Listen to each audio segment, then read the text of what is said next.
And good evening, one and all. Welcome to welcome to Bowler Hat Man Live on another fantastic Wednesday evening in, of course, Yorkshire's very lovely heartland. So, as we said today, we are going to cover Brexit history. That is what we are all about. But before we do jump into that, who's with us this evening? Henk. Good evening to you, Henk. You're so far the only one who's commented so far, but good evening to you. Other people are joining us slowly but surely as they like to trickle in, as they do always when we first start these things. This is where I'm going to try and vamp and wait for time while we get you all in. Brayberg, hola to you. Like I say, evening, one and all. Capricorn, 1970i from Germany. Good evening to you, or guten Abend. Is that it? I can't remember if that's the German for it now. So, Helen Wilkes, good evening to you. Christoph B, hello to you. Demeter, hello to you as well. Watcher, have we jumped forward there? Who are we? Christoph B, Demeter, evening to you. Christoph, evening to you. Nico, hi, good evening to you. Ooh, someone from Italy, Flash Mood, evening to you. Or I don't know how you say evening in Italian. Yes, so I did get it right. Excellent. Guten Abend. And Simon Carr, greetings from my fellow Space Marine. Well, greetings to you, but this isn't Space Marine revelry. Peter, guten Abend von den Netherlands. Yep. So good evening. Buonasera. And that's how you say it, hopefully.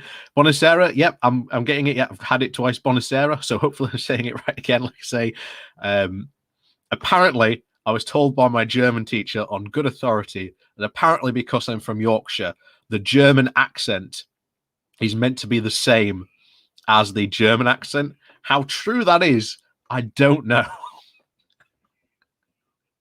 But maybe. I don't know. He could be right. I have no idea. But anyway, absolutely good evening, one and all. As always, welcome to Bowler Hat Man Live. Like I say, please do remember to hit that like and share button as we begin, because like I say, it helps more people get in, and more people in on the stream, more people we can active, more people we can get engaged, and that's what we are doing this almost primarily for at this point. I want more people to become engaged in British politics, because obviously tomorrow, big by-election, you might have heard, in Batley and Spen, and I'm not going to lie, I think this is going to be close. There's been a lot of very high-profile Labour figures within the party saying that this is going to be close. They think that they're going to lose it. They think there's only about a 5% chance of keeping the seat. I think it's going to be knife edge. This could literally be a couple of thousand. And I don't know about anyone else. Like I say, if I was, because I've said before, I'm now a card-carrying member of the Labour Party. If this wasn't coronavirus times, I would be out there doorstepping, delivering leaflets. However, I have had now my second Pfizer vaccine, so I've got to wait technically 14 days for obviously the full vaccination process to kick in for it to become truly effective. So like I say, as I said, different times, if the coronavirus wasn't there, then I would be absolutely out there. I would have been up in Hartlepool as well, helping out there. Like I say, they are in Yorkshire, and I think, again, anything in Yorkshire I'm more than willing to go to. Outside, maybe a bit of a push, but anything in Yorkshire I'm more than happy to get out there and do fun. Like I say, if you are in Batley and Spen, get out there, vote for Labour. If you know someone who isn't going to vote, get them out there as well. Get out there and vote, because I literally think this is going to come down to the wire. And of course, the consequences of this, of course, I don't know. I really don't know, but Labour has a serious issue that it has to deal with. And we've been saying it since day one. No one knows what Labour is meant to stand for, because Keir Starmer has not stood yet for anything. So until Starmer actually makes a stand and says, this is what Labour is all about, I think we've got a serious problem. And I know there are a lot of people tomorrow, especially on the left, especially on the Labour left, who are going to absolutely tear into Starmer on Friday if this is a loss, or even if it's not a loss and it's a close win. They're going to tear into Starmer regardless, but I think they're going to tear into him even more if it's a loss. Will there be a leadership election? I've said this before. Who do you put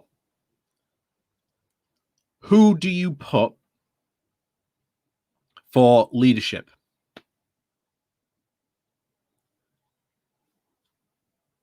I do not know anyone else out there in the Labour parliamentary political party that could generally actually stand for leadership.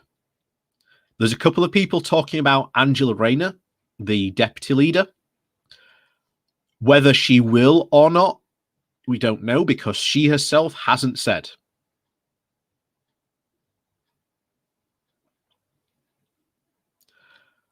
Nevertheless, like I say, we will probably be talking about this political fallout on the Good Morning Walk on Saturday. So if you do want to hear more about, well, essentially that political fallout, because like I say, the election is tomorrow, probably by this, well, the polls won't be yet closed, but we could very well have a sense maybe which way it's gone, maybe this time tomorrow, but it probably won't be about till maybe, again, depending how fast they count them, might be 11:30, might be 12. I'm not staying up for it, but there you go. So I hope you're all sitting comfortably, class, because we are talking about history. I've mentioned before, I love history. I think it's a really fascinating topic, especially like histories of other countries. Again, love learning about it. Just something that's always fascinated me. Years ago, you know, the path of your life you think you could have maybe taken. I was originally at my decision at college was either to go do the BTEC in moving image, which I went and did, or to go do my A levels in politics, Tudor history, and archaeology. Oh, how different my life might have been if I had taken that route. Who knows? Who knows where I could be? Maybe I'd be here still. Maybe I'd still be here talking about this. I don't know. But today, as I said, we are talking about history. And I think before we go back, because we will be covering an article after this written by a prominent Brexiteer who is essentially, for all intents and purposes, trying to rewrite the history of Brexit. And today, we have something that will go down in this history because this has just happened today. Otherwise, I was thinking of opening with a Jeff Taylor video, but I think this is far more important to cover in terms of, like, you know, history that has literally just happened today. As you can see from the title, Belfast court dismisses the legal challenge to the Brexit Island Protocol. So for those of you who don't know, as you can see, a couple of leavers here, including Katie Ho, again, a Brexiteer who claimed that this would not be a problem, that the Northern Ireland situation would not be a problem, that it would be fine. And of course, it has turned out to be anything but okay in this situation.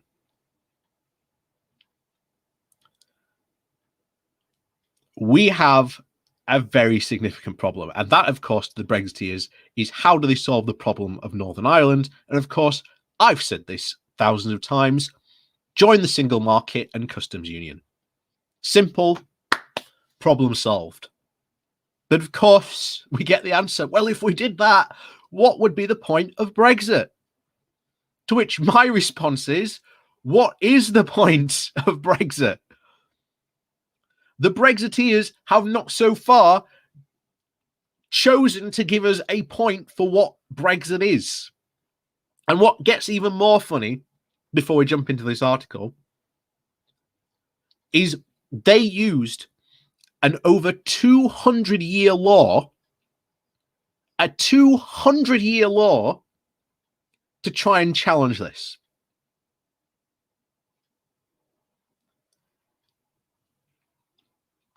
I'm genuinely beyond words how absolutely stupid the Brexiteers are at this. Because quite frankly, getting rid of the Northern Ireland Protocol essentially is absolutely reckless to the extreme. Now, before we do jump into this, do people know what the Northern Ireland Protocol is? I'm genuinely curious because I know we've got a couple of Europeans. Obviously, Brexit is not tended to be, shall we say, front and center in your European news as it is in the UK. So do people want me to go over just quickly what the Northern Ireland Protocol is? Because I will go over it if people want me to. Because I think it's important that, especially moving forward, before we jump into, again, the other article after this, that people know what it is.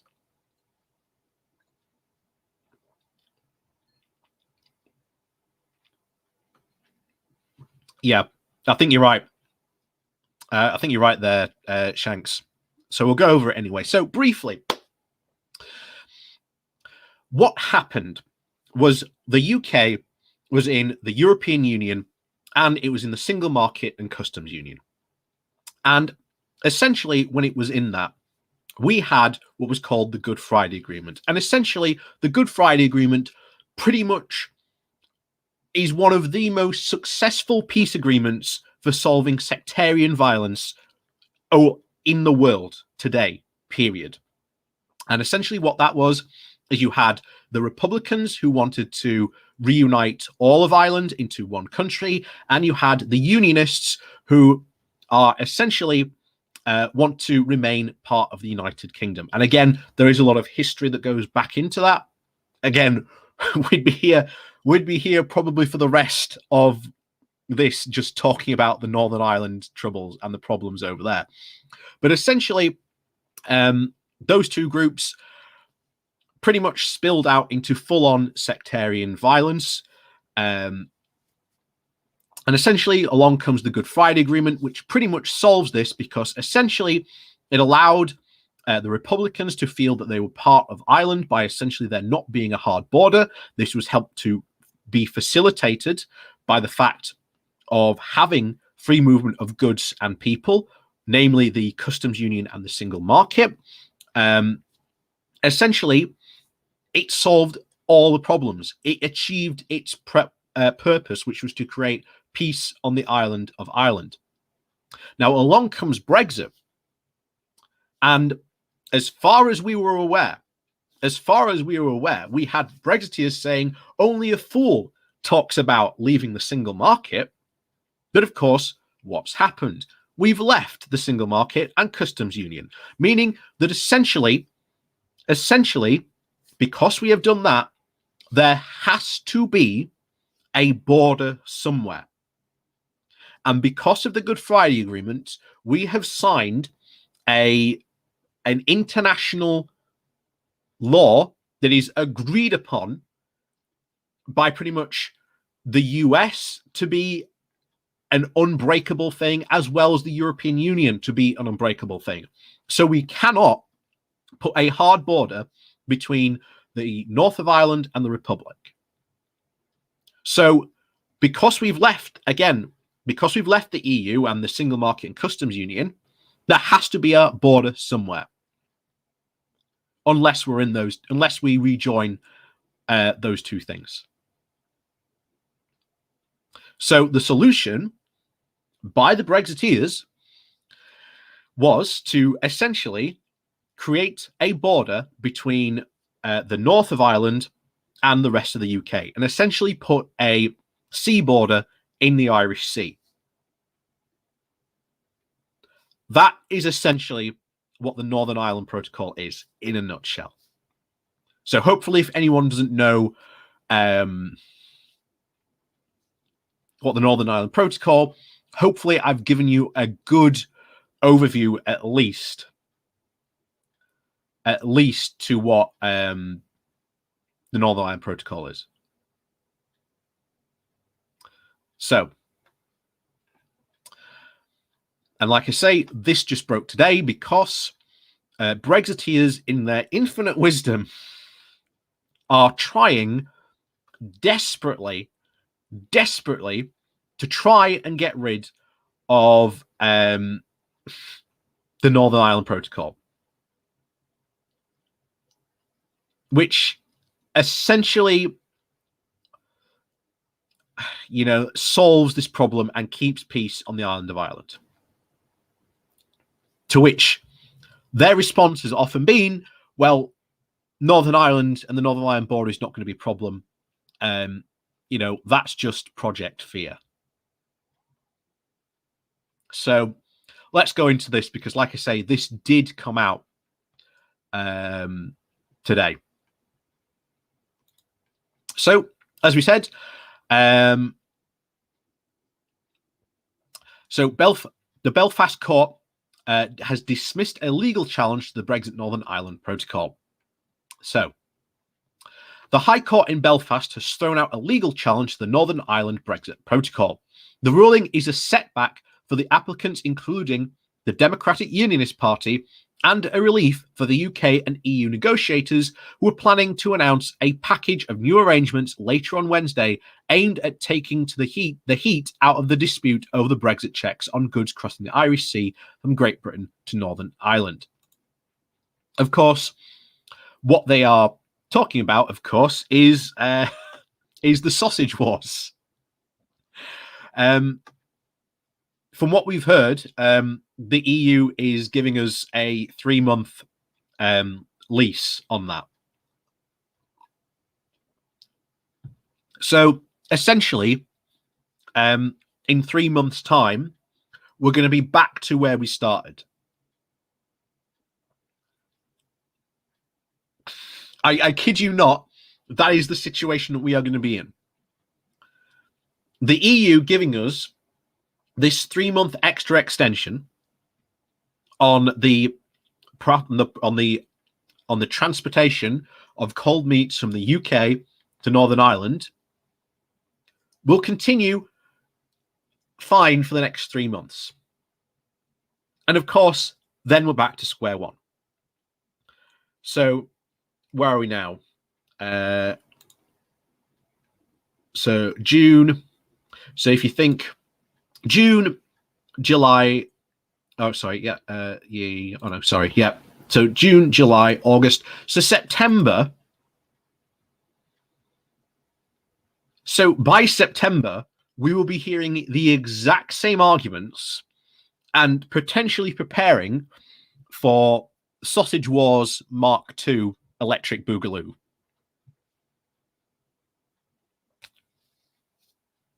Because they are giving this us in the hope that we will come to understand this.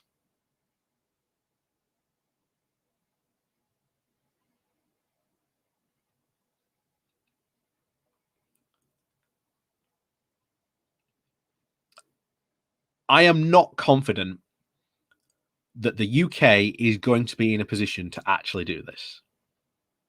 I am pretty confident that essentially what we have just seen is performance art by our illustrious Prime Minister, Boris Johnson, in essentially an attempt to play to the crowd to make it look like he's been talking tough with the EU. Oh, anyway, we'll get back to the article. So, Mr. Justice Colton refused a judicial review and rejecting the argument of the DUP and others that the protocol, this is where the 100 years come in, 100 years law comes in, that this broke or breached, the 1800s Acts of Union, declaring that much constitutional water has passed under the bridge since then. Delivering the judgment, Colton agreed with the applicants that the Brexit Withdrawal Act conflicted with the 1800 Acts of the Union, but he ruled that the latter legislation, including the protocol, overrode the provisions of the 200-year-old law as they in effect repealed parts of the Acts of Union.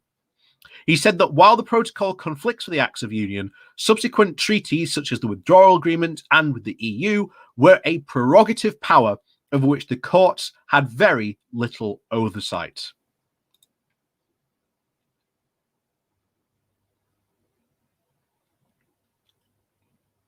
So I cannot believe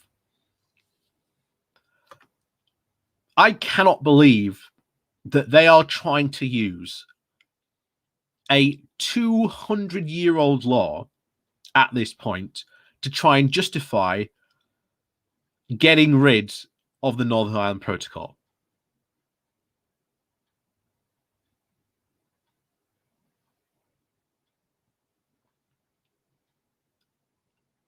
This is absolutely insane. I cannot believe they're using such an out-of-date, essentially, this law to try and justify this.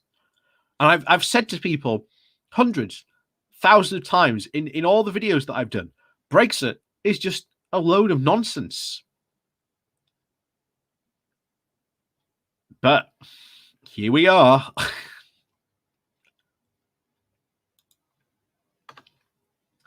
So, in the lengthy judgment, he went on to dismiss 4 of the other grounds for a judicial review. Colton rejected the conjecture that the post-Brexit trade agreements breached the key provisions of the 1998 Northern Ireland Act that legislated for the peace agreement, and concluding that the focus of all the relevant sections of the agreement and the 1998 Act is the choice between the remaining part of the UK becoming part of United Ireland and the peace deal.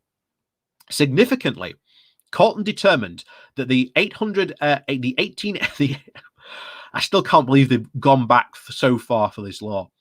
The 1800 Acts of Union and the Brexit withdrawal legislation were both laws of a constitutional character, but said that his role was to rule on which one should prevail in law.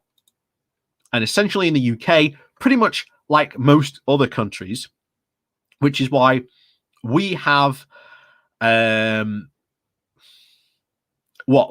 old laws on the book, like black cabs in London have to have a bale of hay in their boot. That's still a law.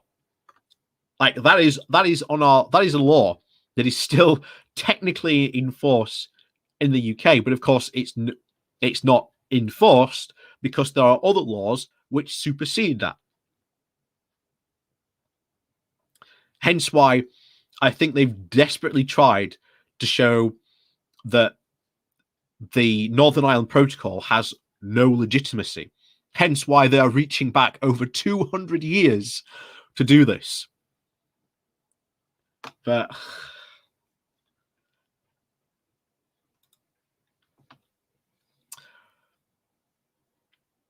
so the judge said that a starting point based on fundamental legal principles was the most recent legislation that should take precedence.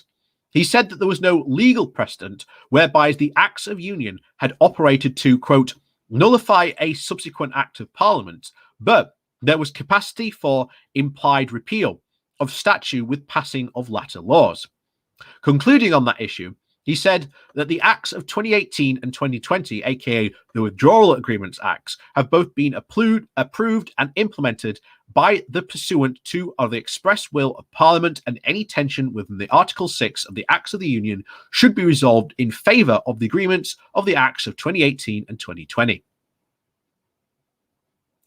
So the judicial review proceedings were brought by the former DUP leader Arlene Foster and the former UUP leader Steve Atkin, and the traditionalist unionist voice political leader Jim Allister. Lord Trimble, the former head of the Ulster Unionist Party and the co-architect of the 1998 Belfast Good Friday Agreement. And, of course, the former Brexit Party MEP Ben Habib and the Leave campaigner and former Labour MP Kate Hoey. The High Court had also been asked to decide whether to allow a full-scale judicial review of the law agreed in January of 2020 by the EU and as part of the UK of Boris Johnson's oven-ready Brexit package put to voters in the 2019 general election. The court said that there was, quote, a real issue in regulation to delay in the bringing of the case, given that the text of the protocol was agreed and published on the 19th of October 2019 and ratified on the 29th of January 2020. It said, in those circumstances, any challenge should arguably have been brought within 3 months of the agreement being ratified, but that the case had been brought almost 15 months later. However, the court said that it was the substance of the challenge and not the delay in determining its ruling. Habib, one of the applicants, said that the detail of the judgment showed the protocol tramples all over the Constitution, and that the Prime Minister's proverbial clothes have been removed by this judgment, he said. The government must now address its plans to square its many claims about the integrity of the UK with this union-busting protocol. Not only is the integrity of the union compromised, but it is of this absolutely mendacious administration.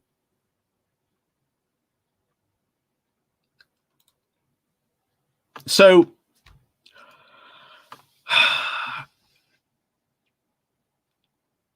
this is absolute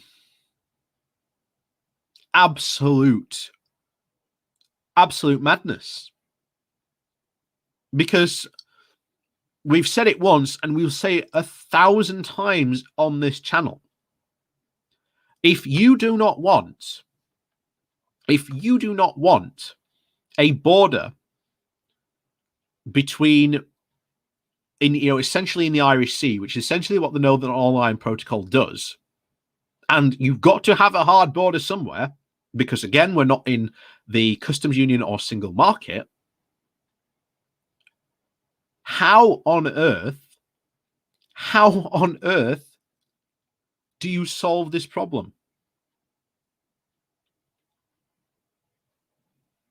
Because remember, we cannot have a border between the Republic and the North of Ireland under the direct agreement of the Good Friday Agreement / the Belfast Agreement.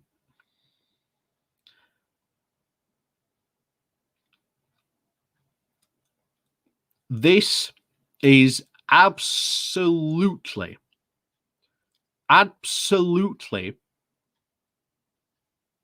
insane. But again, this is the level of intelligentsia that is part of the Brexit movement and the what was the Leave campaign. And remember, if you go back and you start watching for video of prominent Leavers like Katie Ho here, never, ever will they mention once how difficult this will be. But people like myself brought it up and said, this is going to be a serious problem. They said, don't worry about it. It's not going to be a problem. And we asked, how would it's not going to be a problem? They just said, don't worry. We've got it sorted.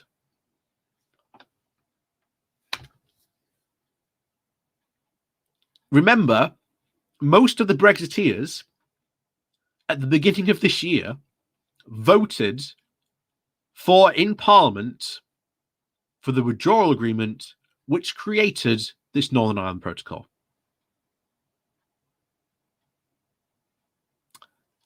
And yet, many of them are now outraged at this very thing.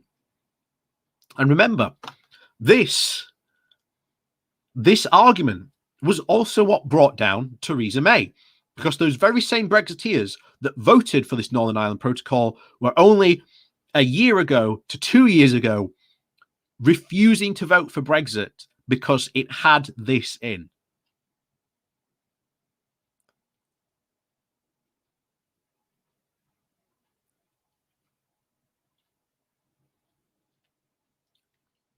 The genius, ladies and gentlemen, of the Brexiteers and the Leave campaign. And of course, again, if Dominic Cummings is to be believed, Boris Johnson and the bigwigs in his Conservative Party, and especially a lot in the cabinet, essentially took the approach of what Boris Johnson has called of it will be all right on the night. Essentially hoping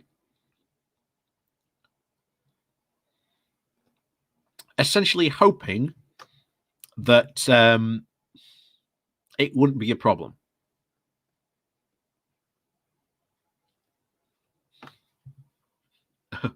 Alexander, whatever happened to the Brexit festival? It's still, as far as we are aware, it's still going. There have been some acts announced. I think we covered it a couple of months ago now about the first couple of acts that were announced to go on it.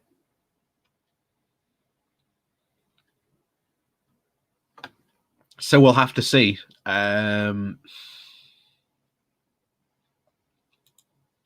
We will have to see. But anyway, let me bring up our main article for today.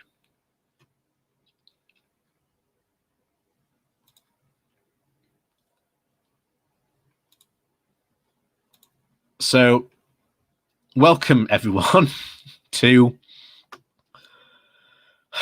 our main topic for today. Because this is what we are doing today.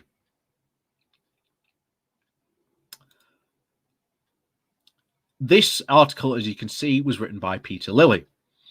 And Peter Lilly is and still is a very prominent Brexit supporter and one of the key writers for The Telegraph, I think it is, and I think he writes for some others as well, but mainly I think the Telegraph, from what I remember. And one of the things, especially currently, that the Brexiteers are desperately trying to do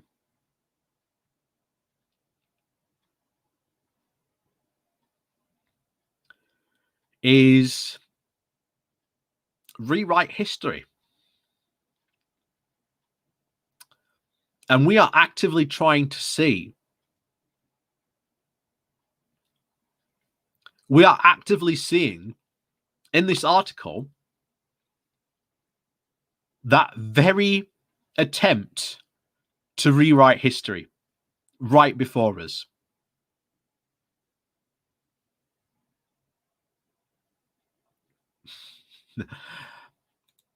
Yeah. Do you think Brexiteers are able to learn a lesson? No. I really don't think it is. I really do not think the Brexiteers are ever capable of learning a lesson, because one of the things you've got to have seen and know about the psychology of the Brexiteers is that they love to be victims. Never a savior or a winner. Even when they win.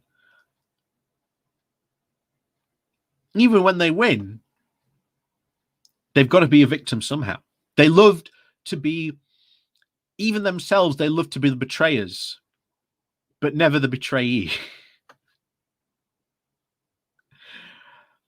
And this is what we're going to see now, I think, more and more, of attempting to rewrite the history of Brexit, looking to pass the blame to people in the EU, Remainers, Theresa May, and her chief of staff, Ollie, I can't remember what his name is now, but I think it's somewhere in the article. This is going to be fun, because we are going to see history. This is a serious piece of revisionist history. So let's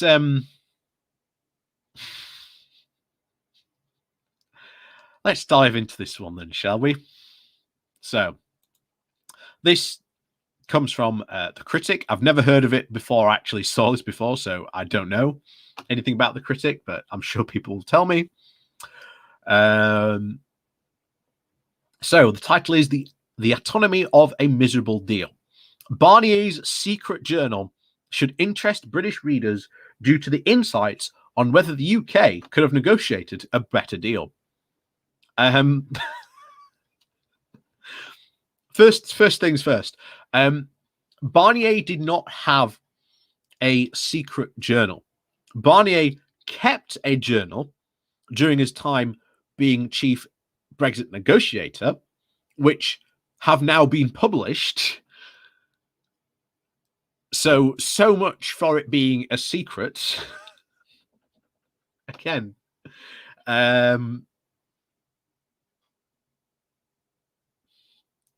like I say, this being a secret is anything but there you go.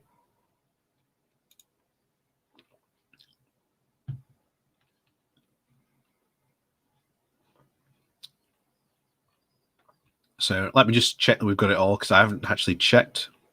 Oh, good, we have. Right. So Michel Barnier's accounts of his impressive handling of the Brexit negotiations itself on behalf of the EU is opening the bid. It is his opening bid for the French presidency.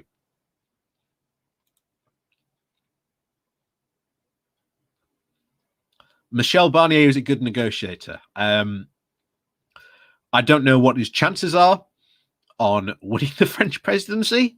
Like I say, don't cover French politics. Don't happen to cover it. Sometimes we might do if things happen. We covered the coup letter a couple of months ago in France, but there you go. But I again, I don't know what his chances are of winning. I'm sure someone in the chat who's French will let us know what his chances are of winning. So he continues saying that is implicit in his final remarks that, quote, people encourage me to take up my place in French political life, and became explicit in his public interviews suggesting that a French moratorium on immigration and leaving the Schengen agreement.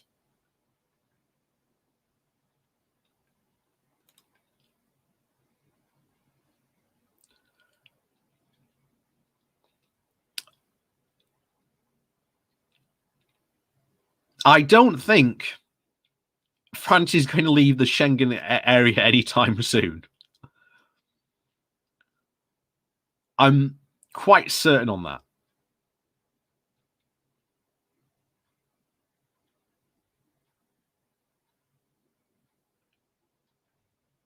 Pretty certain France would not leave the Schengen agreement. Because again, it's a key cornerstone for much of the transport and travel around, the EU, free movement of people.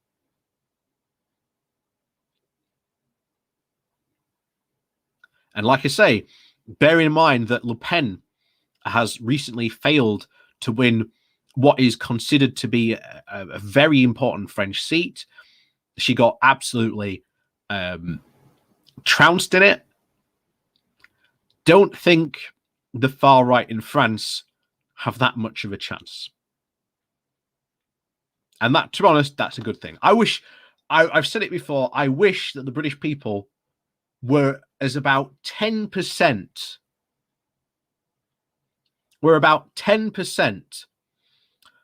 as turned on as what the French people are politically. I really, really do wish that, because we wouldn't be in this situation now. So anyway, he continues. So that surpasses Nigel Farage's electioneering, which Barnier described as detestable. Yes, Nigel Farage's electioneering was detestable, because Nigel Farage would constantly lie about European immigrants and immigration into this country. And of course, there is the infamous picture of him behind that now infamous poster saying that all these people were headed to the UK. Of course, that was during the height of the 2015 refugee crisis, which many of the Brexiteers and Leave campaign played a huge racist card into that.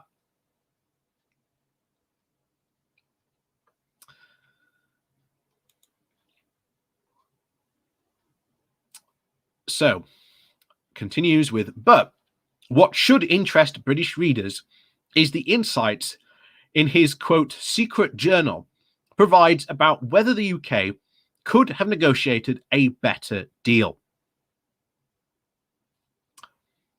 So, ultimately,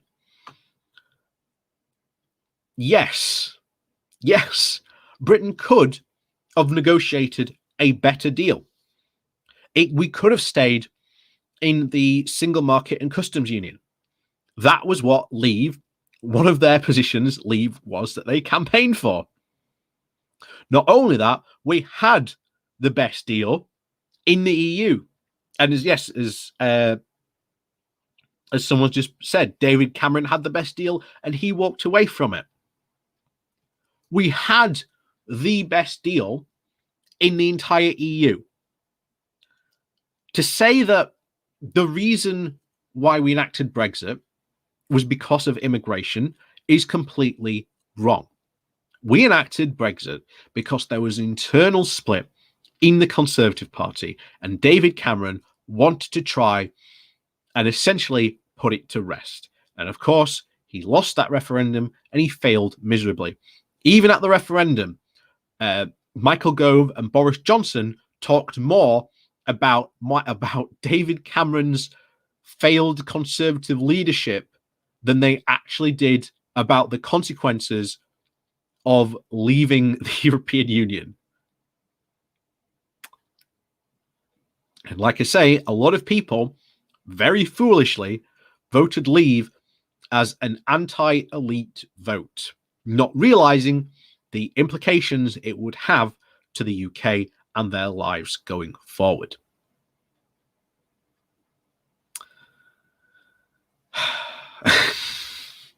And I was reminded today of the infamous quote, no more than 5 years ago now, in the Financial Times, that facts at the referendum were about as useful as the bullets that were bouncing off the aliens in H.G. Wells' War of the Worlds.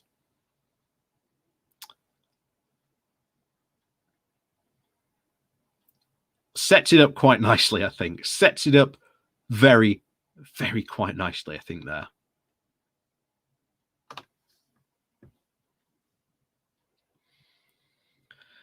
So, anyway, continues. But you can already see just on that, the attempted changing of history, that Brexit had nothing to do with the internal struggles in the Conservative Party, when it had everything to do with the struggles in the Conservative Party. And as I've said before, that crack that essentially David Cameron tried to fill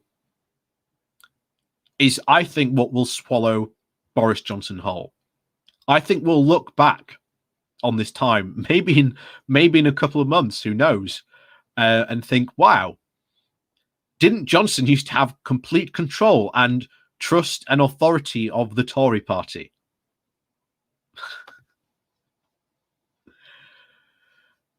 Yep, because those divisions are coming. Because there is still the division in the Tory party of the free market fundamentalists who want no regulation in the market at all and say that the government should have nothing to do with the market at all. There should be no regulation, no consumer protection, nothing. The government should just not be involved. And then there are those more moderate conservatives who say, yes, we understand and we know why we need regulation. So we actually want to do regulation.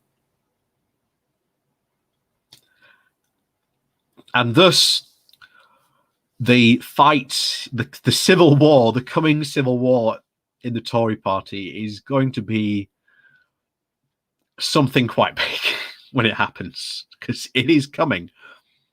Because it erupted slightly during the Cheshire and Amersham by-election. But whether we'll see it will have a, should we say, take more of a national place, we'll have to see. We will have to see.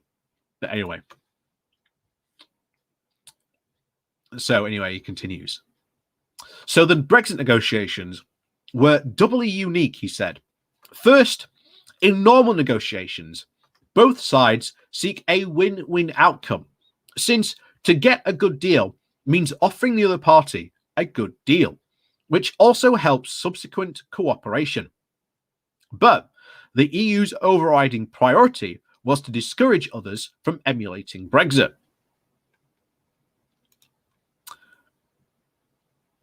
Debatable, but we could have had a good deal. And the EU said right from the very word go, and everyone in the EU, all the other EU countries agreed on this, that you cannot have as good a deal as being a member of the club. We've said it, I don't know how many times. Brexit, in like the most simplest terms, was like we were a member of a gym, we paid for our membership, and hence we got all the benefits. You know, we could go in, use all the equipment, use the swimming pool, have the classes, everything we wanted in the gym. The second we stop paying our membership means that we probably have to pay a more expensive price to access the gym. Maybe the other gym we want to access is a lot further away, so it costs more to travel and in petrol. Maybe in the other gym, we might start a membership there, but then you have to pay for access, or you have to pay extra to access the pool.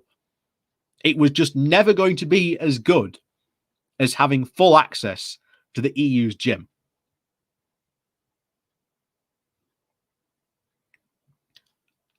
And the EU were clear from that from the start. So I think, to be fair, he should probably be mentioning that. But of course, as we've said, this is an attempt to rewrite history. For the fault of Brexit is anything but, well, Brexit's fault.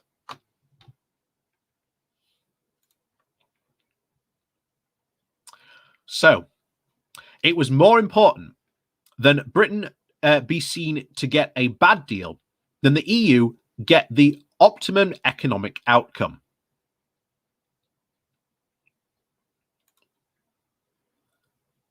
We were arguing, and and Barney's journal shows this, that our first chief Brexit negotiator, David Davis, when Barnier and his team turned up armed with huge paper files, ready to discuss everything, that David Davis turned up to that meeting, that first meeting, without a sheet of paper or even a pen.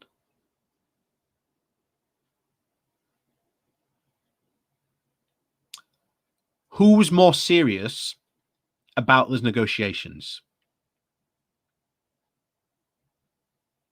The guy who turns up armed with all the information and talking points of what he wants to discuss, or the guy who just turns up without even a pen and a sheet of paper to write stuff down with?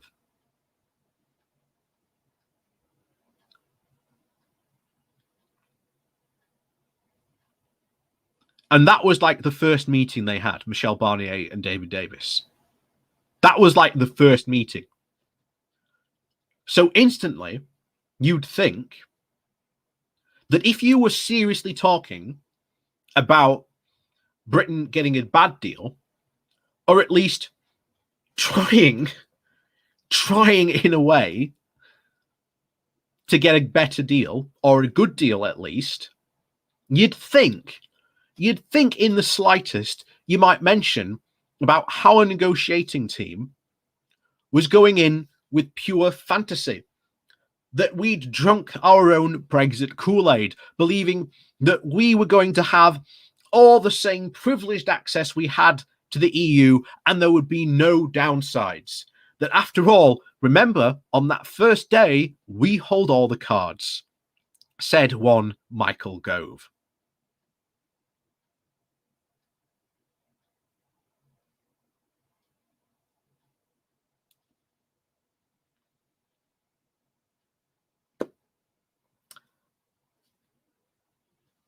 Like I say, you'd think if you were trying to tell the story of how Britain got such a bad deal, and maybe how it could have got a better deal, maybe you'd think about talking about that.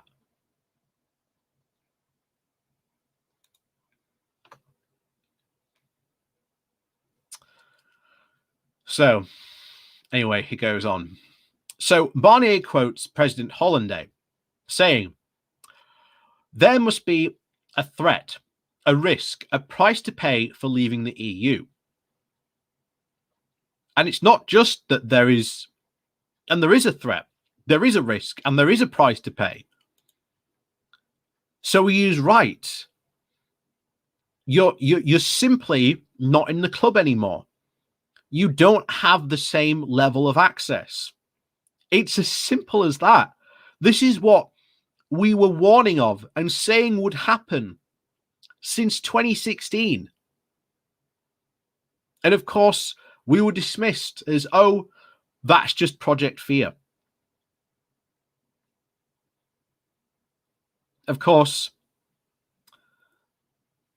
yeah, yeah, you are right. Oh, sorry, that. The easiest trade in human history. Another fantastic quote by Michael Gove. Maybe the author of this article should probably mention those quotes by Michael Gove. Will he be mentioning any of this? I very, very much doubt it. I very much doubt he'll be mentioning any of those infamous quotes by the Brexiteers saying how easy it would be and that somehow when we left, the EU would just roll over and give us everything we wanted. Because I think if the author was going to be honest talking about this, then he might want to talk about that. Oh, and hello, Tom. Welcome to the party.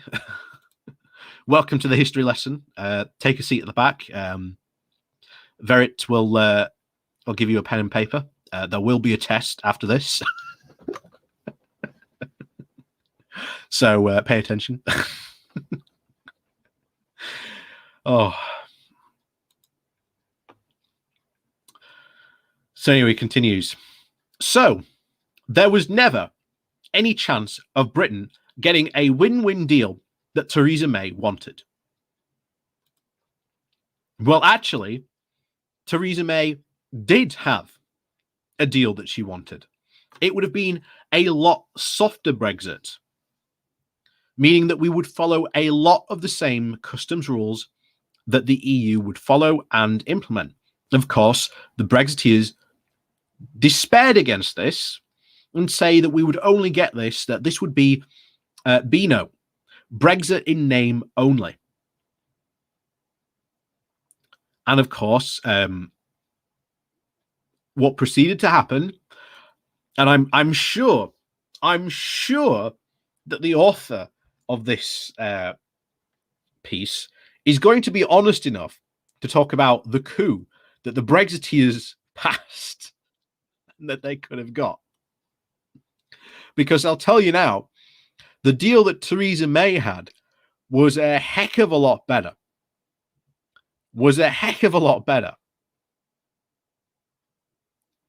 Than what Boris Johnson has put on the table. But there you go.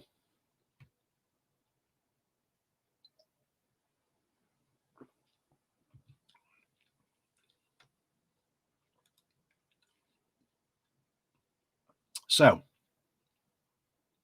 the second unique feature featured was the most of the British side sympathized more with the EU's objectives than with the what the electorate obliged them to negotiate. To quote, take back control of our laws, money, and borders.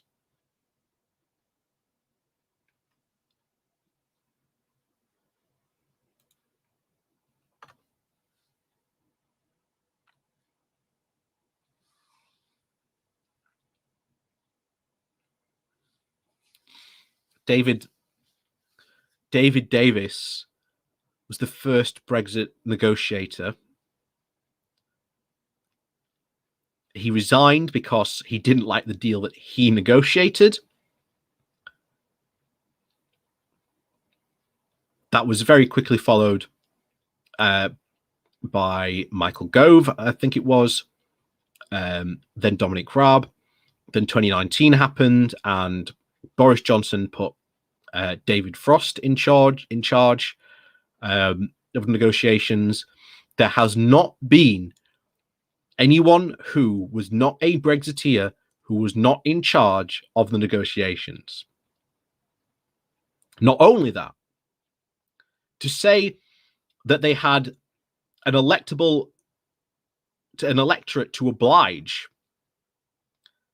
with, quote, to take back control of our laws, money, and borders, I've said this before. If you took everyone who voted leave and then gave them Boris Johnson's deal, Theresa May's deal, or remaining in the single market and customs union, I guarantee you remaining in the single market and customs union would win, because leave ran a huge gambit by trying to offer everything to everyone. And because of that, they attracted a lot of votes. Like I say, you can get 5 leave voters and they will, none of them will agree on what Brexit is or even was, because even the leave campaign did not specify what leave was.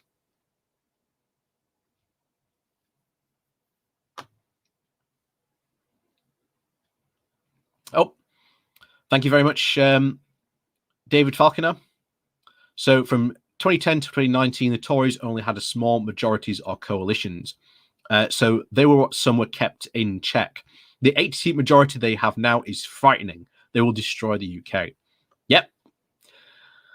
I completely agree, David.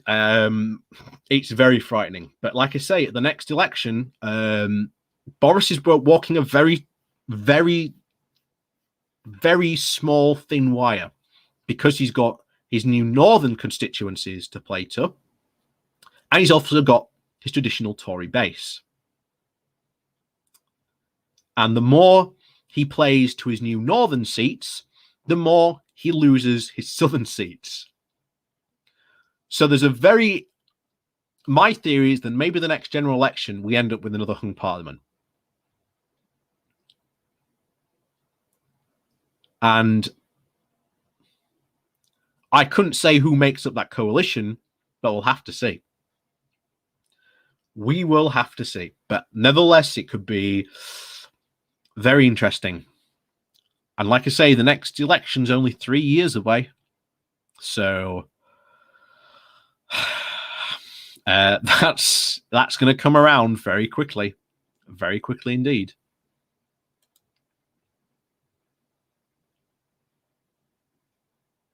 So, and then this is funny.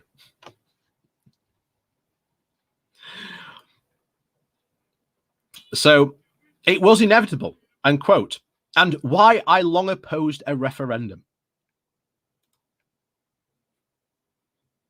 So this guy opposed a Brexit referendum, and yet, if I remember correctly, this guy also was very much against there being a second or a confirmatory referendum, by the way, which many Brexiteers prior to 2016 often said that there would be. Of course, Jacob Rees-Mogg being one of the most prominent of these figures, saying that you could have several such referendums about EU membership.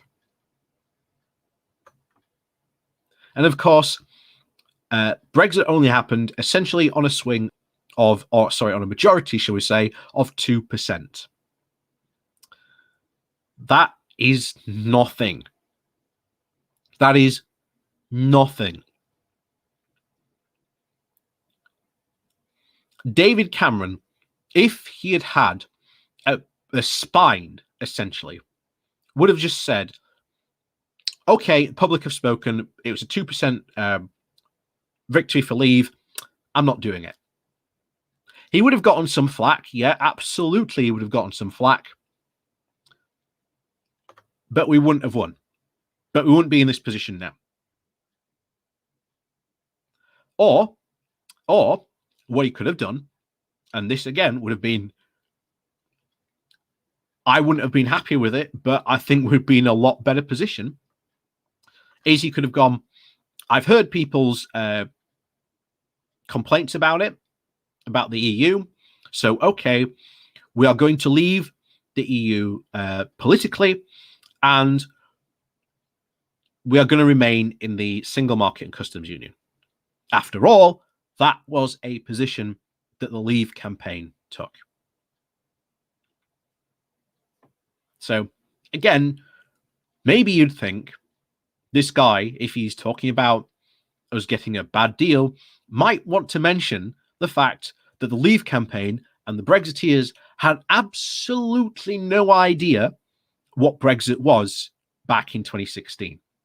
And even at that point, in those first initial negotiations, no one knew what Brexit was, because all the Brexiteers wanted different things, and then we ended up with a hard right coup taking out Theresa May, which put Boris Johnson in, which again allowed him to essentially run an election based essentially on having a, quote, de facto second referendum, and which allowed him to get such a large majority.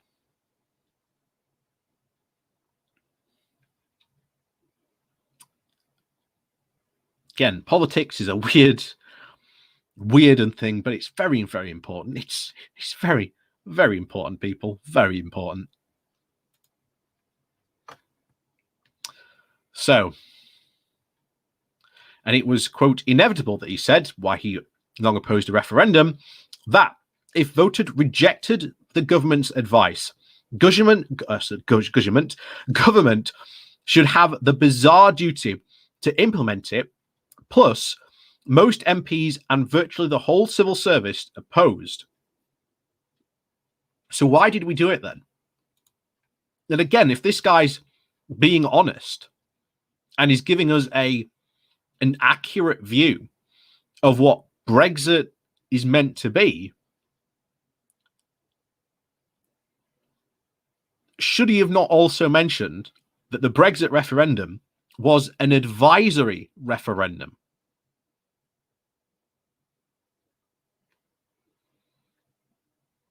Meaning that the government didn't have to do anything.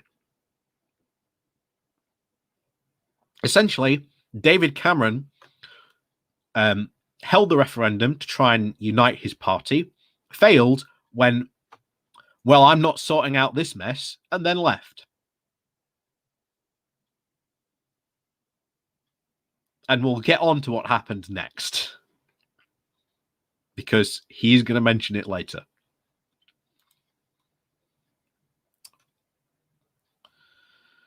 So he says, at their best, their hearts were just not in it. Some hoped the decision could be reversed if the terms were painful. Evidently, that strengthened Barnier's hand.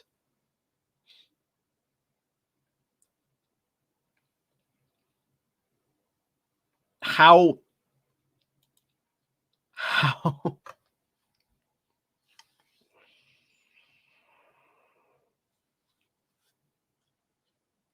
if as he says, there were all these apparent, again, remainers in charge of the government, why did we end up where we are now? And why did we end up with such a bad deal?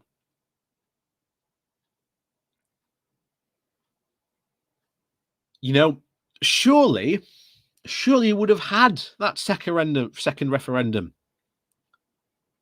if that had been the case. But of course we didn't.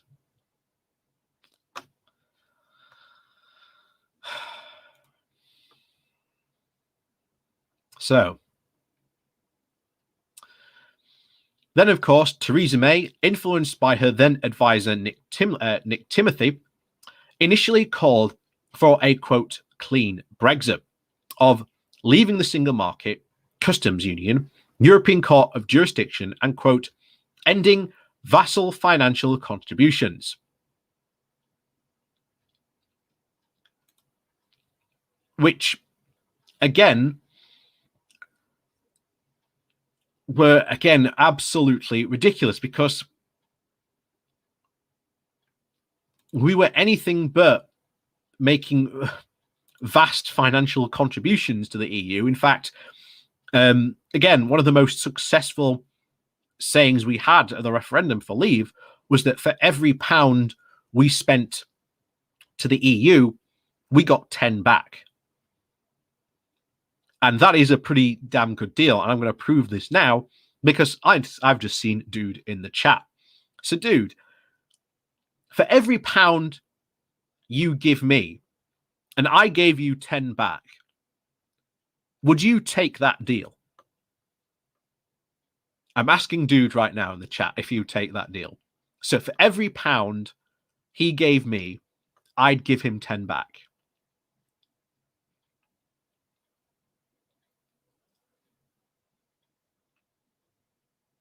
I'm just waiting for Dude to reply now.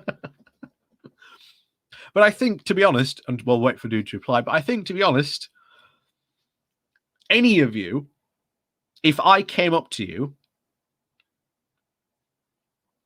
and said that, I always knew, always knew he'd be good. It's why I chose Dude to answer that question.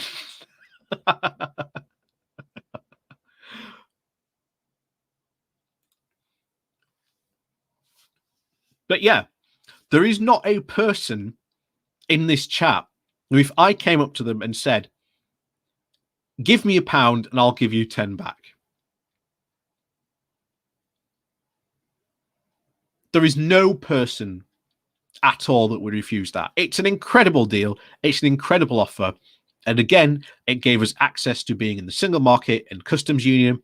And of course, the European Court of Jurisdiction was what was used to sort out all the disputes. And you want to know something truly shocking? The European Court only went against us in about 4 rulings out of, I think, about 64 times, I think it was, that we went to the European Court, and we only lost 4 times.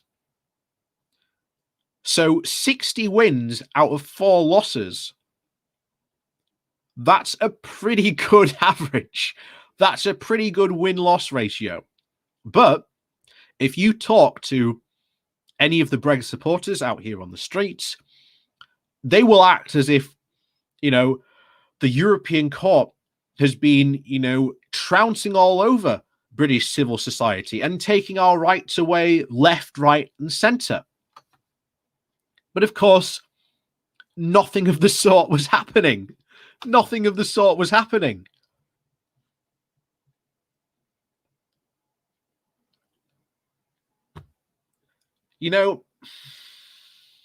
But that's the type of propaganda we were facing, because while we're in the EU, there was about 40 plus years of anti-EU propaganda against such things like, again, spearheaded by no other than Boris Johnson,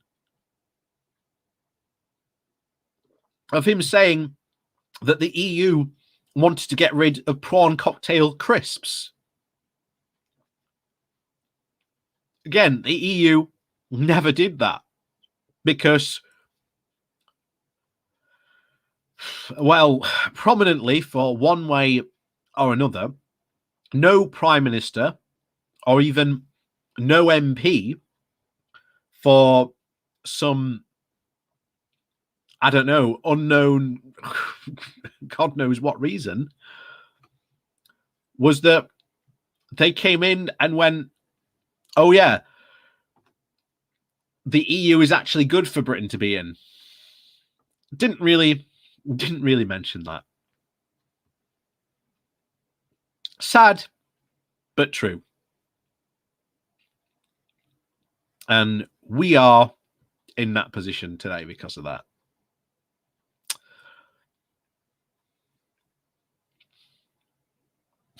I love it. We've got a troll in Twitch chat saying that, quote, this was a soft Brexit. Yeah, this was anything but a soft Brexit. If you think this was a soft Brexit, I'd like to tell you tell me what that actually was.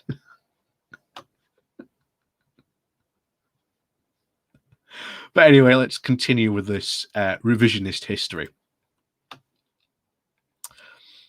So, This, of course, apparently stupefied Barnier, since it ruled out both the Norwegian single market and the Turkish customs union options. But after losing her majority and her Eurosceptic advisor,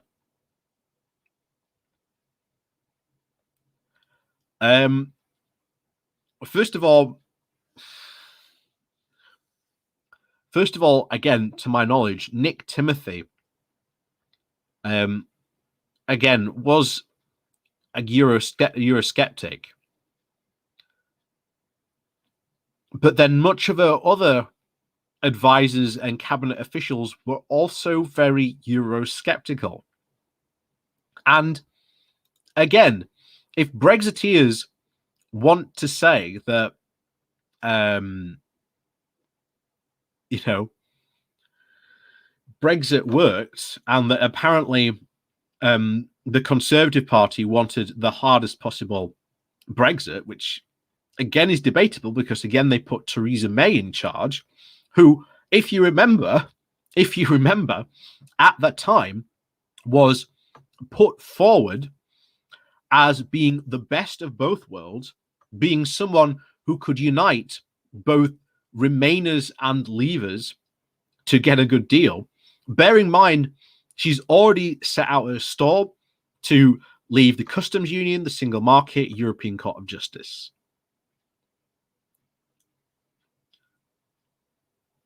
That's already a very, very hard Brexit.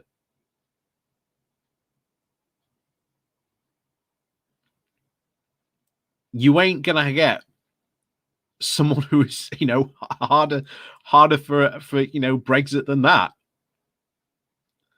And if other Brexiteers wanted that, then why didn't they stand for becoming the Prime Minister? If you remember that contest, all the Brexiteers dropped out like flies. Boris Johnson didn't even want to stand in that election.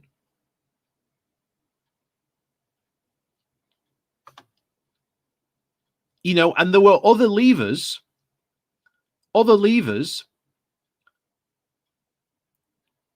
that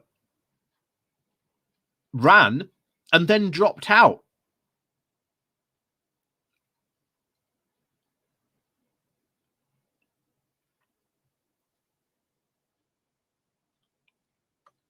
So the idea that, this was the one they wanted, like this was their leader who was going to get Brexit done at the time, when all the, again, committed Brexiteers didn't want to touch at the time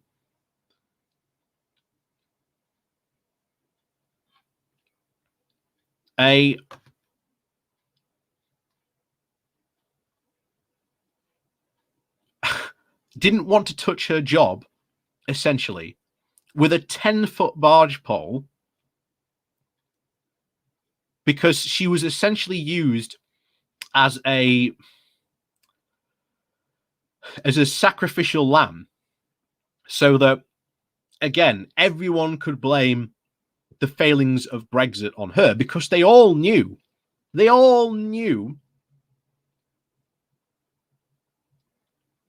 the dangers and pitfalls of what would be involved in leaving the EU. They all knew what it would be.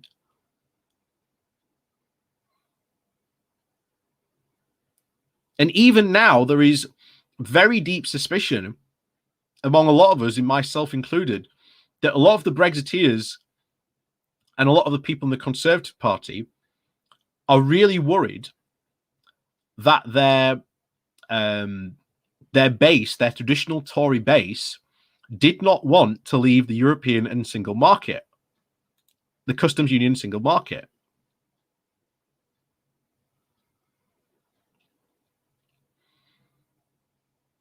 Doesn't doesn't look that good for the potential next election.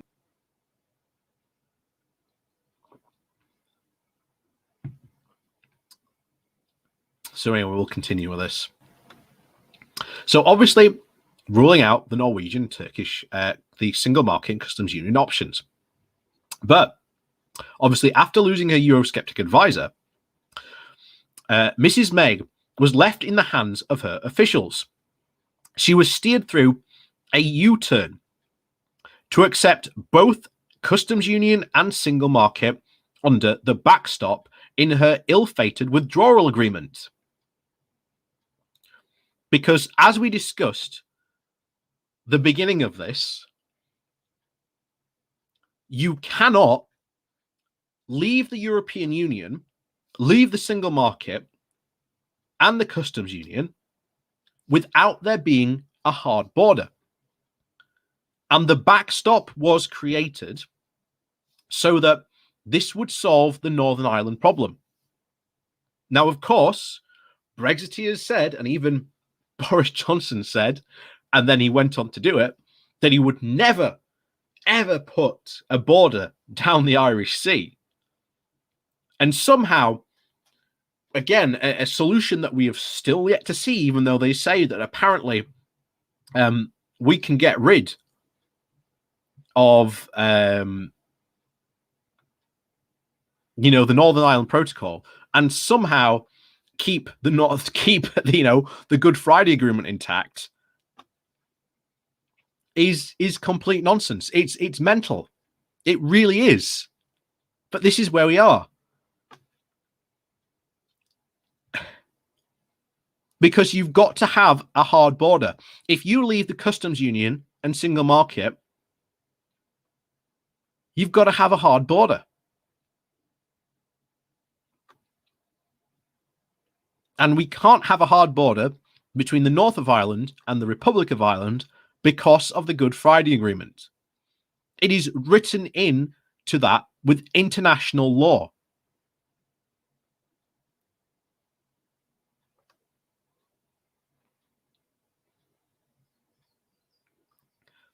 So we are having significant problems because of that. We've already seen unionists rioting only just a couple of months ago about it. And we know that if we put a hard border in there, the IRA would also be up in arms and starting, serious problems, not only just in Ireland, but probably in the UK as well. And essentially that would put an end to the biggest and most successful peace agreement that ever was. Oh, and by the way, to the guy in Twitch chat, what's your solution to the Northern Ireland Protocol? You haven't got one. So if you're not going to suggest an idea, go watch another stream. Just a suggestion, because you ain't got an idea here, my friend. You've been raging. You've been raging in Twitch chat during me saying all that, and you haven't got a single solution. You can call me the names all you want, my friend. There's no issue. Sorry, ladies and gentlemen. That's it. Case closed, because apparently there's no issue. Ladies and gentlemen, the Brexit intelligentsia is out. Is out in force today.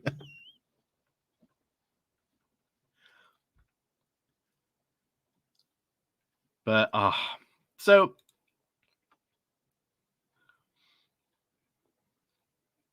yeah,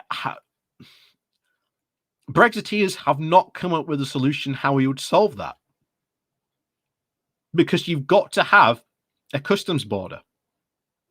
If we leave the single market and customs union, then there must be a customs border.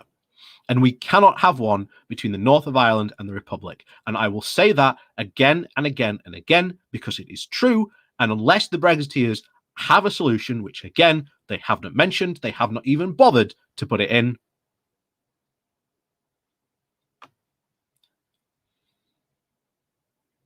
doesn't seem to be there.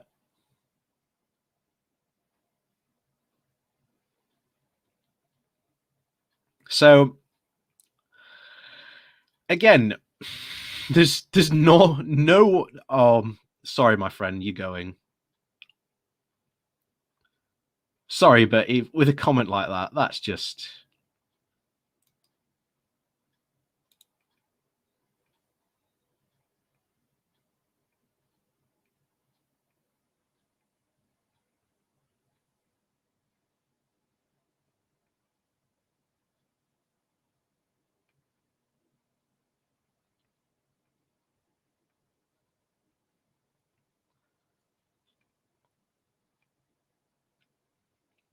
Yeah.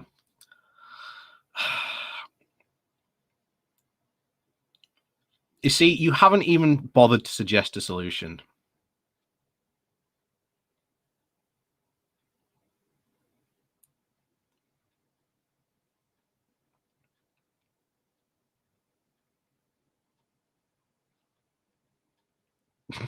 No, you didn't. You didn't even suggest a solution.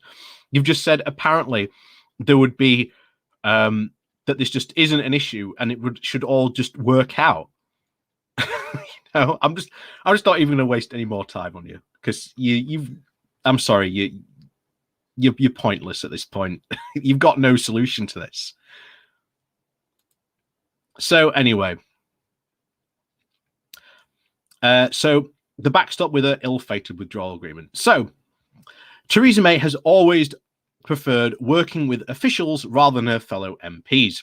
In any case, Barnier dismisses David Davis as disengaged from negotiations. Yes, he absolutely was. He turned up to his first meeting and he didn't even bring a paper and a pen. He then left his position because he did not like what he negotiated. He was the chief negotiator. He was in charge of the negotiations. What is it? A bad carpenter blames his tools. That's essentially what David Davis was doing. He was a bad carpenter and he was blaming his tools. So, whereas, quote, Ollie Robbins is, quote, is decidedly the key man on the British side, who takes many risks to save the situation. Barnier and Robinson dined at a Jux Weekly.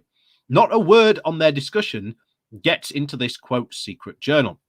Do you think maybe Barnier decided to talk with Robbins more because Davis didn't talk? It's funny that this guy here writing this article is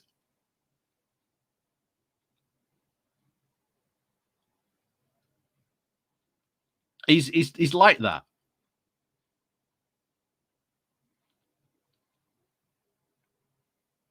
You know, why is he not so annoyed? Why is he not so annoyed at this point, essentially, at David Davis for doing such a bad job being the negotiator? Again, blaming anyone and anything but the Brexiteers who put us in this mess.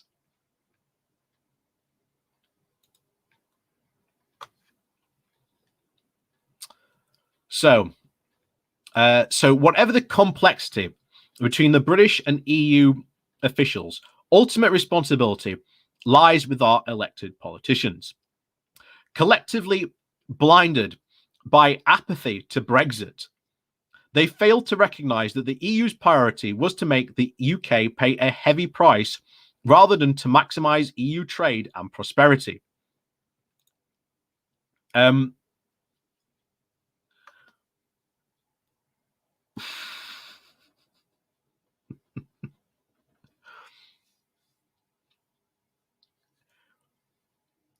They are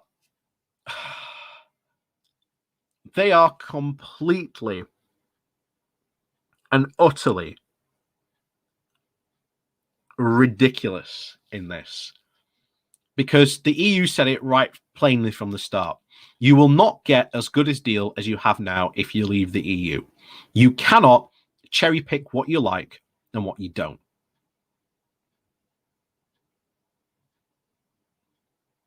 And I'm sorry, to the other guy that's in Twitch chat asking about what the Black and Tans are. The Black and Tans were a paramilitary police force used to essentially suppress Republicans, and essentially went and committed lots of crimes. So it was not a good idea and was not a good plan.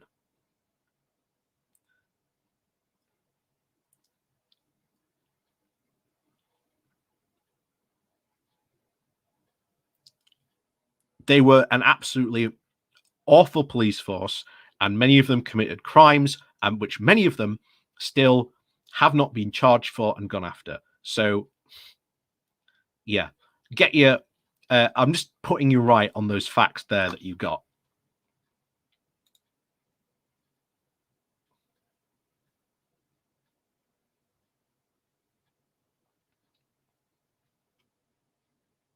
It was a good. I'm sorry, Goblinist, but what do we say? Oh yes, that's right. Reality has a liberal bias, and if you want my friend to go and look up what the Black and Tans were, there is a very. Tell you what, let's put a.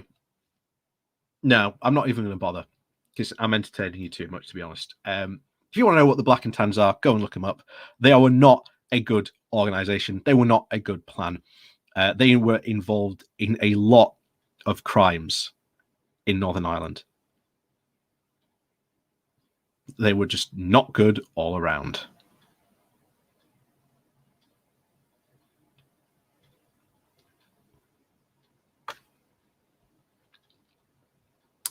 So, anyway, where are we?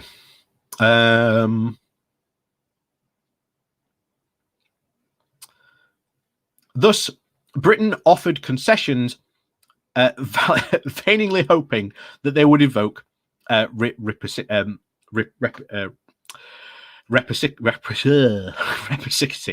That's how you say it. Britain offered concessions because it had to. When two parties are trying to make trade agreements, both have to start making concessions. By the way, we still don't know what's in that Australia trade deal. We still don't know what's in that Australia trade deal, which is going to cause a significant problem down the line. And if you think you've seen traditional Tory voters revolt against the Tory party at the moment, wait until the regulations about farming come out about what's been allowed through that.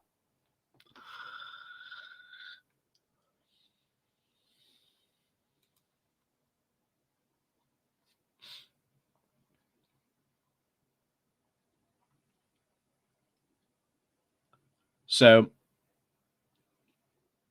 yeah, this is, Ken, just goes to show you this guy is angry at Theresa May when he should be angry about the person who was negotiating. Because if you remember, not too long ago, most of the Conservatives and the Brexiteers were praising Frosty for his wonderful work on getting the Brexit withdrawal agreement through.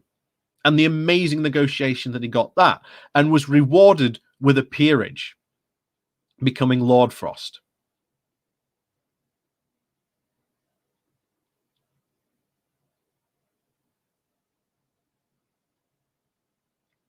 In fact, yeah, I don't know if it's true because I haven't seen most of the. Oh,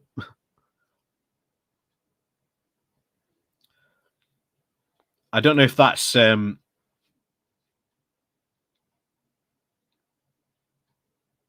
true or not, because again, I haven't seen what's there, but there's some interesting rumors coming out from Australia that there is going to be no 15-year transitional tariff. If that's true,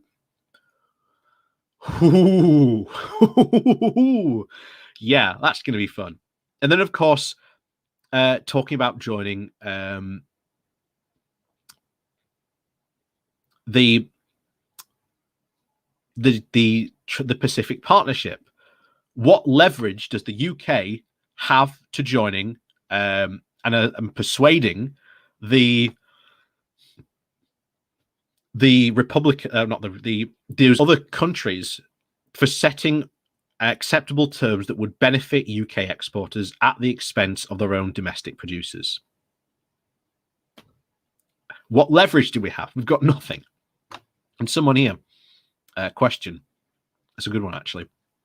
So how serious is the threat in Northern Ireland if the Northern Ireland Protocol is not honoured? And why aren't we treating the DUP like any other terrorist organisation? Mainly because the DUP are essentially a political entity, organisation at the moment. But the threat of violence is very real. Like I say, only just last month, we saw unionists rioting in the street. You may remember the pictures of the burning car and the bus that was set on fire.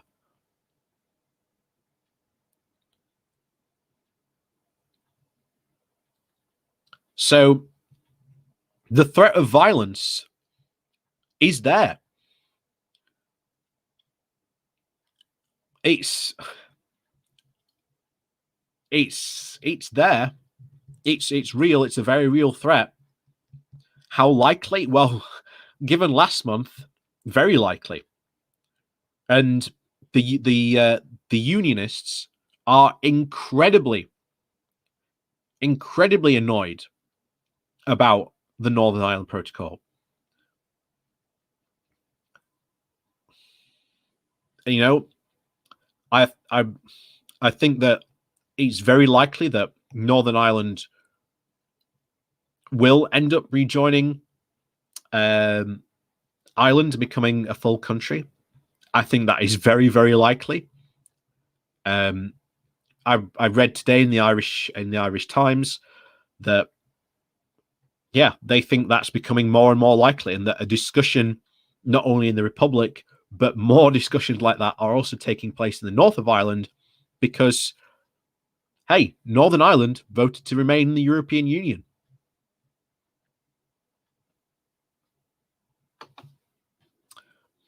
So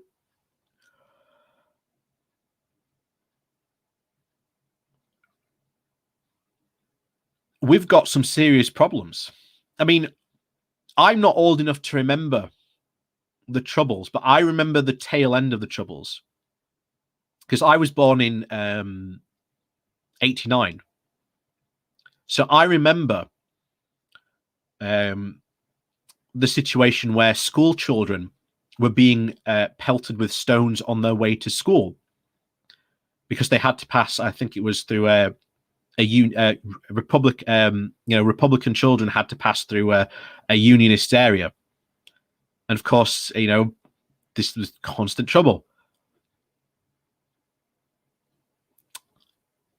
It's a very, very serious problem. Very serious problem. And if Ireland does decide to rejoin with the North, Ireland itself will have problem with unionist terrorism. There are a lot of people out there who somehow think that if Ireland gets reunited, then somehow at peace, no problems. It's going to be all hunky-dory. Remember, only a couple of months ago, we saw severe rioting by unionists.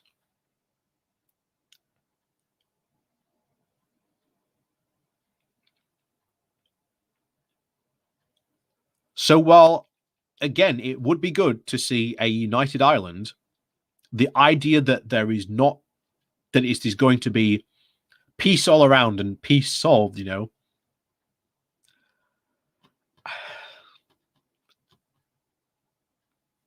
not likely.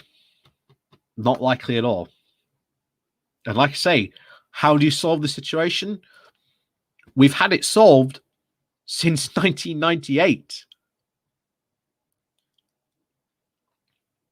You keep Northern Ireland in a situation where both unionists and Republicans can both feel like they are part of both countries. And you have to have no borders to achieve that. And the only way we can achieve that,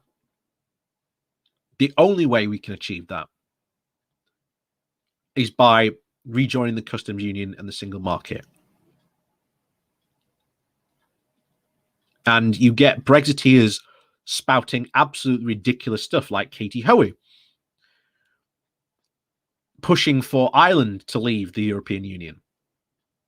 Not for Ireland or because Ireland has beef with the European Union, but because then Ireland might, in a way, be forced to, in a bizarre subservient mood to the UK. What on earth would possess anyone in Ireland to do that?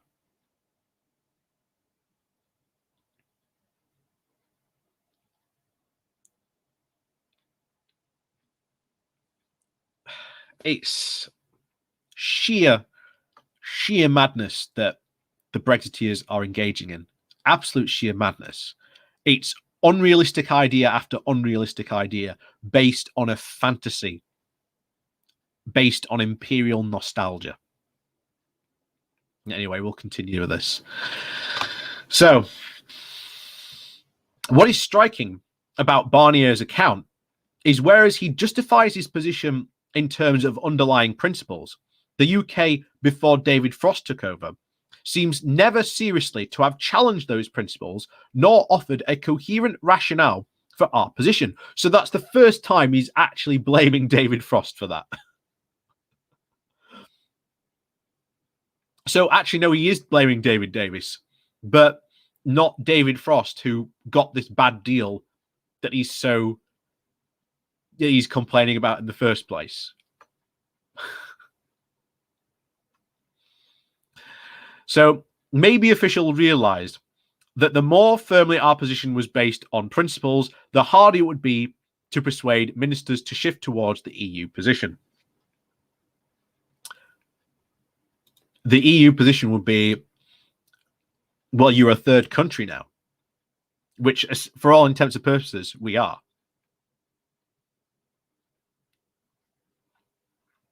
And here we are.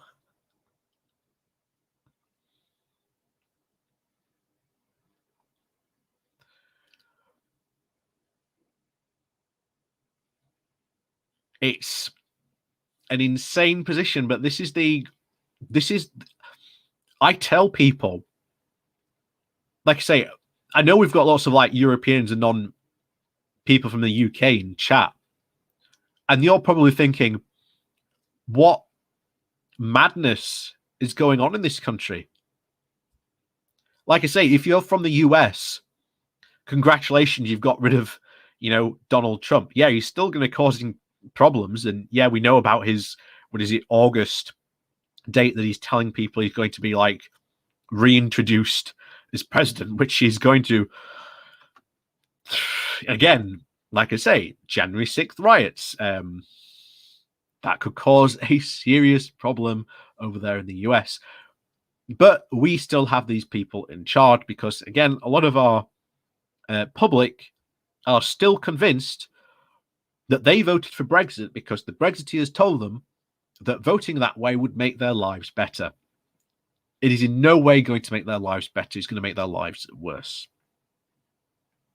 Like I say, on my channel, we've done video after video of companies, problems at the border, businesses losing investment, growing, shrinking, losing, customs overseas in the EU, you name it. And like I say, the Brexiteers got damn lucky the coronavirus came along when it did, because it is going to sweep up so much of the damage underneath the rug. There you go. So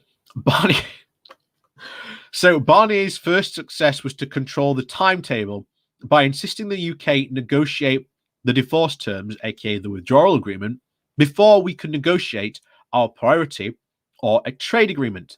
Yes, because as we said before, and constantly at that time, how can you sign a trade agreement without knowing how the situation is going to be around Northern Ireland?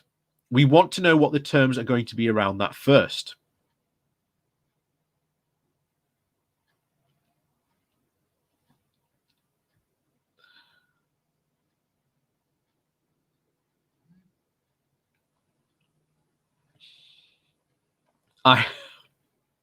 I'm with you on that, because this might be your first encounter with me, and I'll say this now. I always split. When I say Brexiteers, I split them into two categories. When I say Brexiteers, I mean people like Boris Johnson, Nigel Farage, David Davis. Those are the Brexiteers.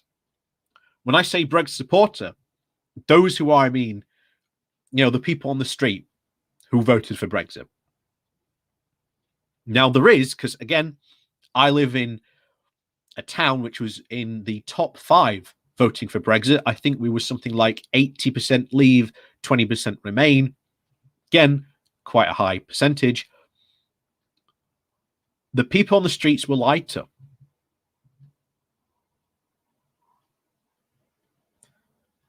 And if you generally talk to the people, like in Hartlepool, there was a genuine feeling in Hartlepool that they are owed their slice of the pie. They voted for Brexit.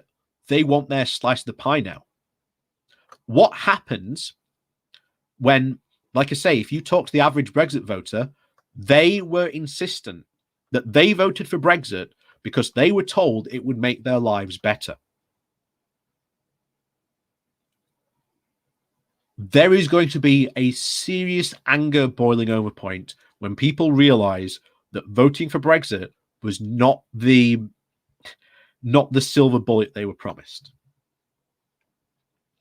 So while we are not blaming Brexit voters,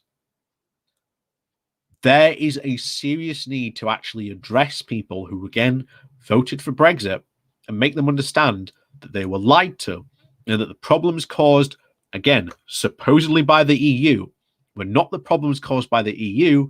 It was 99.9% of the time caused by Tory austerity.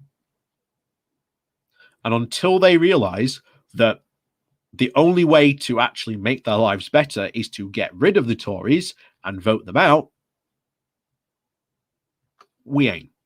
But remember, we've got more austerity on the way, because remember, Rishi Sunak has put a 8% budget cut in all departments coming very soon.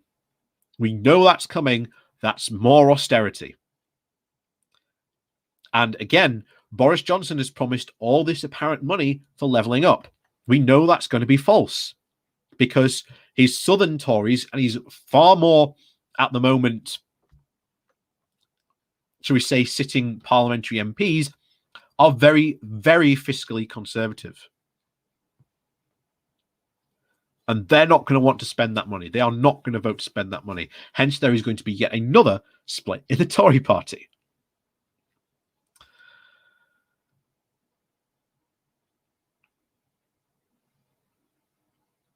Yeah, you are right there. They gave up the protection the EU gave them. You are perfectly right there. And we've got to make them understand what happened and what they voted for.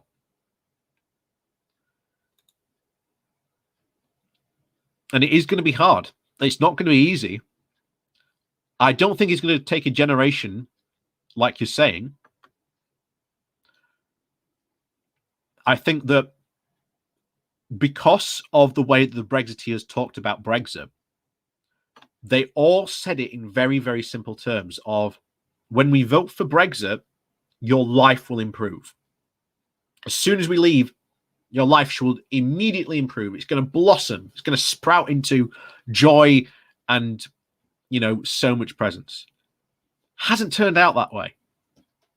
Hasn't turned out that way for them at all. They promised immediate effects.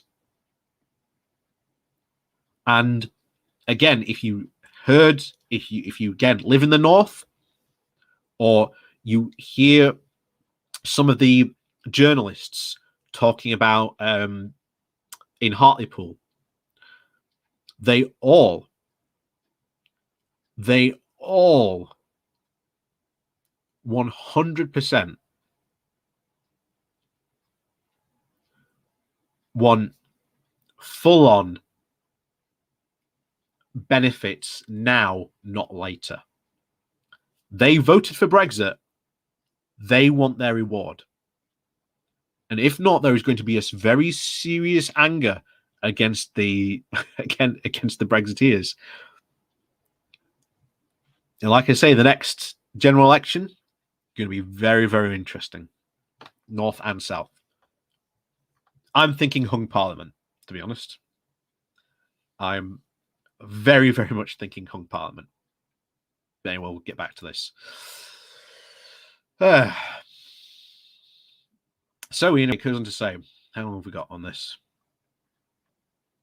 Anyway, I've rambled on, and we're almost out of time. In fact, but yeah,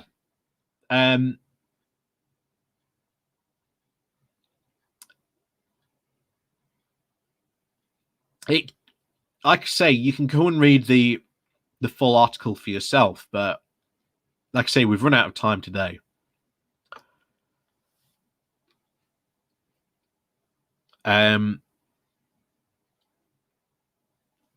We are witnessing at the moment hang on, I'll just do this. Oh, hang on, I'll tell you what, get rid of the get rid of the brand banners. There you go. So if you want to go read like I say, the full article, like I say, is complete and utter Brexit historical revisionism. And I think we are going to see that, because I think the right-wing press especially know they have been the cheerleaders for promoting how well Brexit was going to be and how well it was going to do. And until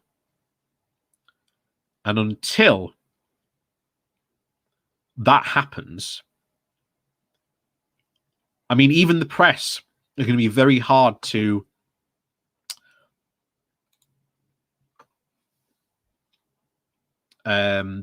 do with that, to try and undermine any bad things that happen about Brexit. I mean, we're seeing it already. I mean, one of the big things, we've got a shortage of over 100,000 lorry drivers, which is going to cause shortages.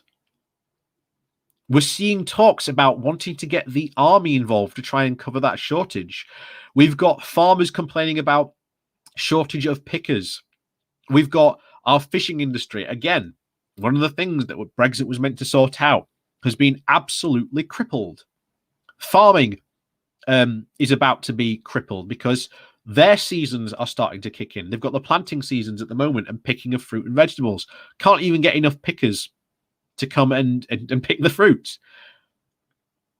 Soon, towards the end of this year, we are going to see farmers saying about how they cannot sell their crop to the EU.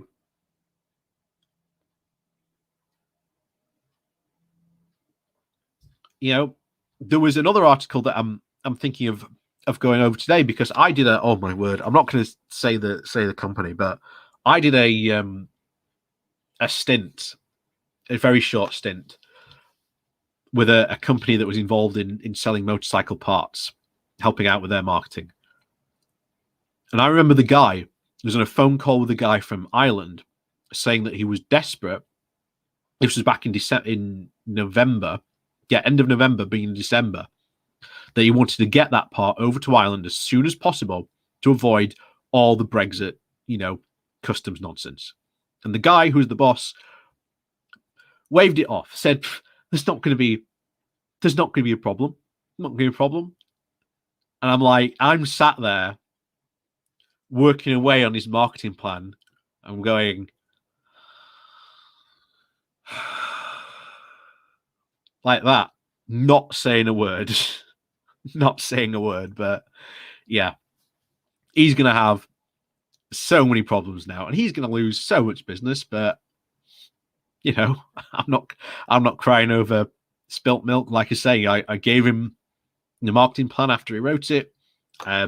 He disagreed with a lot of what I've said, but I went, that's why you hired me, to tell you the truth about your marketing. He disagreed. Hasn't implemented any of it, but whatever. His fault, not mine. If he shuts down, well, he shuts down. But yeah. Anyway, thank you for joining me. Thank you for joining me for this, once again, Ball Hat Man Live. Different format this time. Going through an article, like I say. A bit of a longer article, like I say. Let me know how you what you thought of it. Next week we might do some more Brexiteers, so we might go some more videos. Maybe we'll have a look on more GB news. After all, we've got to give it some news. After all, it's got lower ratings. GB News has got lower ratings than the Welsh language version of Paw Patrol.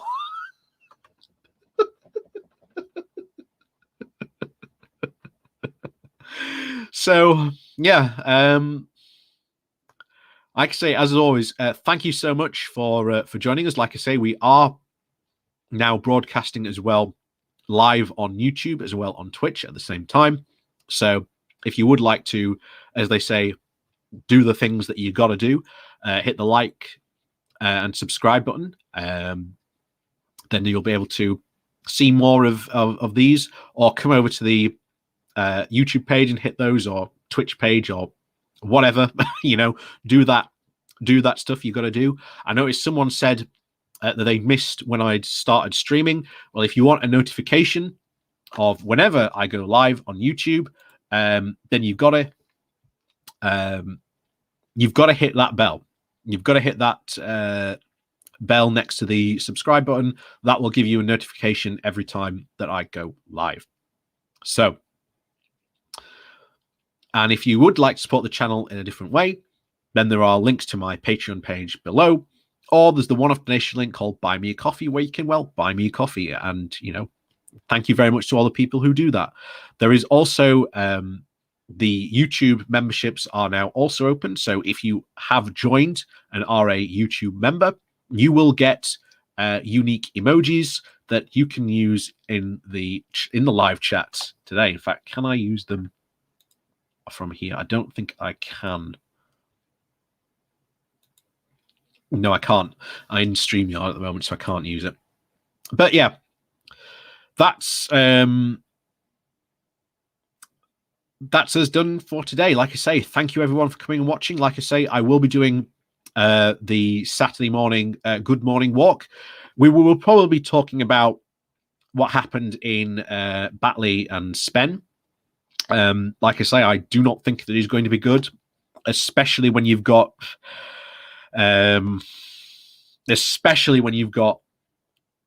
senior Labour officials in the figures saying that there's only a 5% chance of them winning.